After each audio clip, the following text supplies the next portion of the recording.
Thank you, Mr. Speaker. We made reference in the previous statement I just made relative to responsible journalism, and contrary to that ethic, I will address a concern that we in the ministry have this morning with this statement. Mr. Speaker,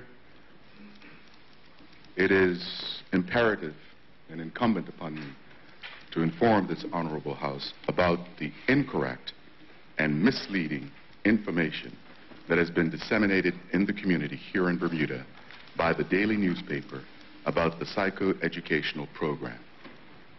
Mr. Speaker, honorable members may recall that on the 17th of June this year, 2011, I issued a press release to clarify misconceptions made at that time in a television news report in reference to the children being assisted with overseas treatment in the psychoeducational program. Mr. Speaker, on Wednesday, July 20th, this past Wednesday, I again found it necessary to set the record straight with regard to incorrect statements and, indeed, inflammatory remarks about the psychoeducational program made in an article printed in the Royal Gazette. Mr. Speaker, the headline read, "Psychiatrist predicts disaster when children in overseas treatment return."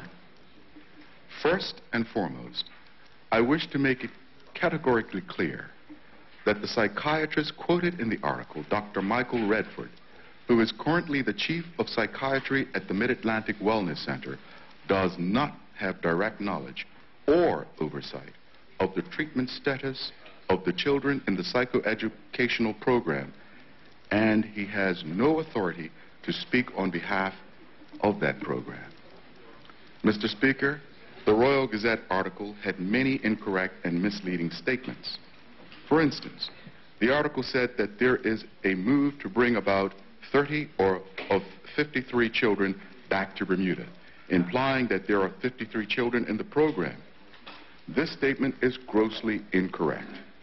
The article also suggested that about 30 young people who have been treated overseas for psychological issues will return to Bermuda by the end of this month, and goes on to say that concerns are growing that the island's public school system will struggle to cope with the influx of youngsters needing specialist attention.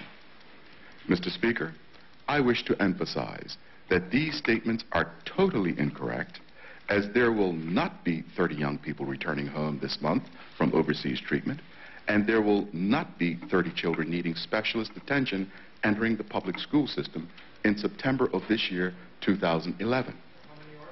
Mr. Speaker, another incorrect statement made in the article was that in recent years, Bermudian children have been automatically sent to certified treatment centers in the U.S., UK, and Canada when government felt that on-island services could not help them. Well, Mr. Speaker, the fact is that the Psychoeducational Committee responsible for the psychoeducational program makes considered and professional assessments based on the merits of each individual case when deciding to provide overseas therapeutic and educational intervention assistance to our children. Children are never automatically sent overseas, as the article stated.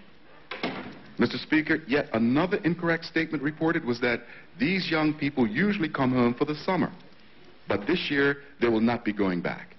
That is totally incorrect, as treatment is normally year-round unless a return to Bermuda is built into the treatment program as designed by the clinical team. Mr. Speaker, for the benefit of the honorable members and the listening audience, here are the facts regarding the psychoeducational program. As at April 1st, this year, 2011, there were 30 children in overseas treatment under the psychoeducational program. As of Friday, July 15th, 2011, there were 13 children remaining in overseas treatment, with 17 having been discharged from the program. Mr. Speaker, the 17 children discharged from the program since April of 2011, 13 have successfully completed their therapeutic treatment. These 13 children have all returned to Bermuda after varying lengths of treatment overseas, ranging from between 6 months and for years. And all of these children now have individualized aftercare programs, some of which include, but are not limited to, employment, summer programs, volunteer programs, alternative education programs, and other activities. Of the 13 children who have returned to Bermuda thus far, only 2, I repeat, Mr. Speaker, only 2 of them may be accommodated in the public school system at the primary level in September of this year, 2011. Mr. Speaker, with regard to the remaining 4 of the 17 children who have been discharged, 1 child was discharged by his mother and now resides overseas with his family. 2 additional children who had extensive overseas treatment have now taken up employment locally. A 4th child aged out of the program and is being cared for locally by her family.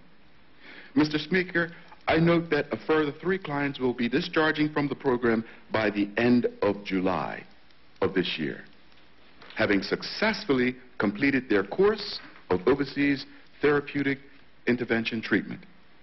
This will leave a total of 10 children remaining in the psychoeducational program at the end of July 2011. 2 of these 3 children are still school age and may require placement at a local school. The family of one of these 3 children is independently seeking overseas educational opportunities.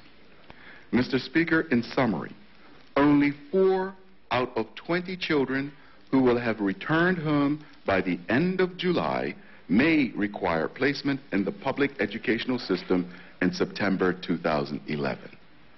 Mr. Speaker, I wish to restate for the benefit of those in our community who may be concerned or indeed alarmed by the misinformation and reprehensible reporting that was printed in the Daily that prior to children returning to Bermuda, the Department of Child and Family Services reviews the aftercare needs of each child with overseas service providers and ensures the resources are available to provide appropriate continuing services as required. Where necessary, staff from a therapeutic school will indeed accompany a child to Bermuda and provide assistance to the family as well as the school system to address the after-school needs of the particular child. Mr. Speaker, it is important to note that the vast majority of children, if not all, return to Bermuda with an established after-school program, or that should be after-care program. The Department of Child and Family Services has worked tirelessly with our overseas partners to ensure every child completed every aspect of their treatment plan. To this end, several of our partnering schools have offered our students scholarships as an added incentive to complete both their therapeutic program as well as meeting all academic requirements for their GED. Mr. Speaker, I truly hope that the information I have shared with this honorable House and those within ear reach in our listening audience today will help to dispel the incorrect, misleading, disingenuous, reprehensible reporting that has been disseminated by the daily newspaper, the Royal Gazette.